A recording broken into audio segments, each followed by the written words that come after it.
السلام علیکم۔ تو دوستو، مولانا ڈاکٹر عادل خان صاحب محتمم جامعہ فاروقیہ شیخ الحدیث پر حملے کی دوسری C C T V footage police نے حاصل کر لی ہے۔ سی سی ٹی وی فوٹیج میں مولانا عادل خان صاحب کی گاڑی قتل سے پہلے آتے ہوئے دیکھی جا سکتی ہے۔ فوٹیج میں دیکھا جا سکتا ہے کہ ایک ملزم موٹر سائیکل پر مولانا عادل صاحب کی گاڑی کا تعاقب کر رہا ہے۔ اس نے پینٹ شرٹ اور کالے رنگ کا ہیلمٹ پہن رکھا ہے۔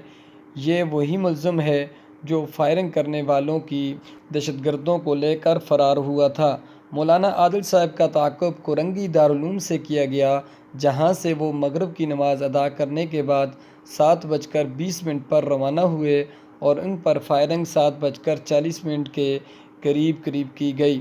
دوسری جانب مولانا عادل خان صاحب اور ان کے ڈرائیور کی ٹارگٹ کلنگ کا واقعے پر ایڈیشنل آئی جی کراچی کی سربراہی میں اعلیٰ افسران کا اجلاس طلب کر لیا گیا ہے، جس میں district police, C T D اور انٹیلیجنس افسران شریک ہوں گے۔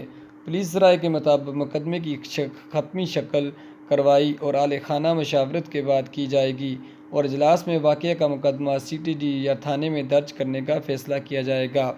تو دوستو، اللہ رب العزت سے دعا گو ہیں کہ اللہ تعالیٰ ان کے جو قاتل ہیں ان کو ذلیل و خوار کرے۔